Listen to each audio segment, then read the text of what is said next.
In my hand is my paperwork for CGC. I'm in the process of doing another submission, and before I bundle these books up, I thought that I would show you what it is that I'm submitting. And if you stay tuned until the end of the video, I'll show you a stack of books that just showed up from a third-party grader. Stay tuned. Reggie here, and I want to welcome you to another one of my videos. As you heard in that brief intro, we are going to be looking at two stacks of books that are here on the desk. The first stack is a CGC submission, and the second stack is actually an unboxing of sorts from EGS. The very first book that I'm going to show you all is technically a four-parter because there's 4 copies of it. This is Spider-Man issue number 1, the Todd McFarlane book from the 90s that goes right back to my childhood. I found a ton of copies of this book in the 100K collection and decided to go through those copies to find 4 copies that I felt could get a 9.8. And you can see my note there that I wrote for myself, Spider-Man 9.8 only. So fingers crossed that these copies will come back at a 9.8. And again, I went through a ton of copies in the collection to find 4 really nice ones. And what I'm looking at is the overall condition of the book, the defects that are present, but I'm also paying attention to the values. What do the values of this book look like at a 9.8, a 9.6? Does it make sense to send it in? And at a 9.8, it actually looks pretty favorable. And so fingers crossed, we can make that magic happen. The rest of these books that are here that I'll be showing you are going in at a 9.6 pre-screen. Again, a couple of these I have a few copies of, so I've kind of gone through and found the right copy to go ahead and send in. Sticking with Todd McFarlane, this is, I think, a Greg Capullo Todd McFarlane cover. I think this is Spawn 77. This cover right here is just amazing. I absolutely love this cover, and I'm not the biggest Spawn fan despite his last name being Simmons and that being my last name, but there is something about this cover that just speaks to me, and every time I see it, I set this book to the side. This one specifically has been set to the side for a while. It is a nice copy. Fingers crossed that that comes back at a 9.8. But I did the pre-screen at a 9.6, hoping again that we would get the better grade. But if it comes back at a 9.6, I would be fine with that as well. And there seems to be a theme here. There seems to be a theme here with these books randomly placed on the desk with Todd McFarlane. Amazing Spider-Man issue number 306, a homage to Action Comics number 1. Spider-Man smashing a police car on, what is that? On a fountain, and the police car is busting into flames. Again, 9.6 pre-screen on this one. If memory serves, when I looked at the numbers, the numbers made sense for a 9.6 or greater. But again, I'm keeping my fingers crossed that we can get those 9.8s, that we get a lucky bounce. This is a John Byrne cover, I do believe. This is Sensational She-Hulk issue number 40. Classic John Byrne cover. Just a classic cover right there. This thing is, it's just fantastic. There is no doubt about it. It is a really nice copy of this book. There are some tiny defects on this one. There's a little scratch right there in the cover, but I'm still keeping my fingers crossed that we can get a 9.6 or greater on that one. With that particular book, I think, if memory serves, it almost doesn't matter where it lands because it'll land in a favorable spot, but I thought I would take shot on goal for the 9.6 or greater with that one. So we'll see. This next one is a multi-part. This is Airboy. Airboy issue number 5, a Dave Stevens cover.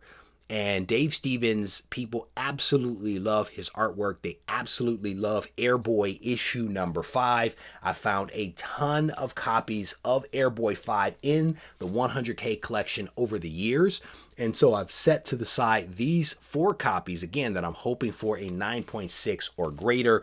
And if I miss the mark with these, CGC will charge me $8, send it back to me, and I'll probably offer the book up on my website or on Whatnot or something like that. So definitely stay tuned for the unboxing because some of these books may be coming out to you. the first chronological appearance of Rogue, Marvel Superheroes Volume 2, issue number 11. There you go. This is a very clean book. This is a very clean book, and again, it almost doesn't matter where it lands in terms of a high grade. It'll be the margin will be there to offset the cost of this one. But again, wanted to take shot on goal with the 9.6 or greater. So fingers crossed with that one. And then the last book that is going to be submitted into CGC before we get to the unboxing is this one right here. Void Rivals issue number 1. This read is just fantastic. What Skybound is doing right now with Transformers, G.I. Joe, and Void Rivals is incredible.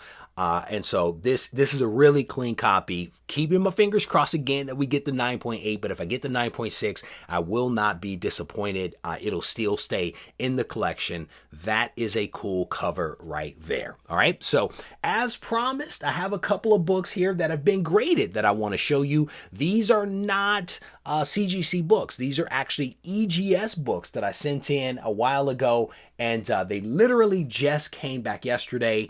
This is Isolation issue number 1, came back at a 9.8, and with this one, I actually stuck the sticker on there. This is a first 25. So anytime I get a cover A, I take the books, the first 25 out of the box, they get a sticker on them, and I decided to send in one of the first 25 for Isolation issue 1 to EGS to be graded, and thankfully it came back at a 9.8. Shout out to Hip Comic for sponsoring an ad on issue number 1.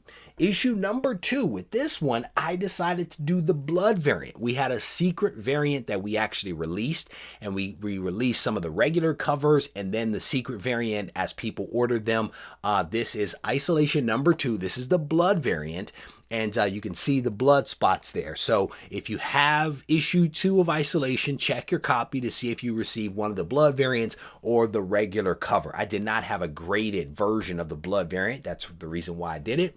I also did not have a graded copy of this book. This is Isolation issue number 3, and this one sold out, and I did not have a graded copy of this, so I decided to send it in to EGS to be graded, and it looks fantastic. Chase Cowan did the art on this one, and he absolutely crushed it. Really, oh no, Delia Gunderson did the cover on this. My apology for that. Delia did the cover for this, and then Chase did the interior pages. Really cool book right there. And then the last one is basically issue number 3 all over again. It's issue number 3 all over again, and there's a chance that I may actually use this one as a giveaway somewhere, in some way, shape, or form, so you definitely want to stay tuned with that. All right, with that said, that wraps up my video. I'm about to go bundle up all of these books and send them in to CGC, keeping my fingers crossed the whole time that they're gone, that we're going to get some good grades on this one. So I definitely want to encourage you to stay tuned, because there will be an unboxing in the future. If you haven't yet subscribed to the channel, I want to encourage you to do so. And if you want to reach out to me, you can do that as well directly on Instagram at Regie Collects. Take care. Before I let you go, if you are a comic book fan, a fan of indie comics, or fed up with the quality of stories being told by Marvel and DC, I want to invite you to check out my new comic called Marcus. Issue number 1 is dropping in October, and I can tell you that the creative team behind this comic has done an amazing job of telling a fantastic story, both with the written word but also with some amazing artwork. Again, the comic comes out in October, but show your love today by picking up a copy at SWOLDIERpublishing.com. Link in the description, and no, you will not regret it. This thing on? Mic check. I just want to make sure y'all can hear me clearly. Yeah. Should you practice art or should art be your practice? I had a question, so I asked it. Not to anyone specifically, but to my inner God, you know? The one that's gonna be a master, the one that's more than a rapper, the one that's an educator, the one that seeks enlightenment. He travels with concepts, he's got the mindset expansive. He understands that his time combined with travel and concepts makes his mind convex. Sort of like when you look at a brain scan, straight off meditation, we was concaving until we had that eternal dialogue that created our dialect. Now we in distinct rooms of pure souls having them conversations, synergy and combinations. You fly and we waiting, Indian style in the gold.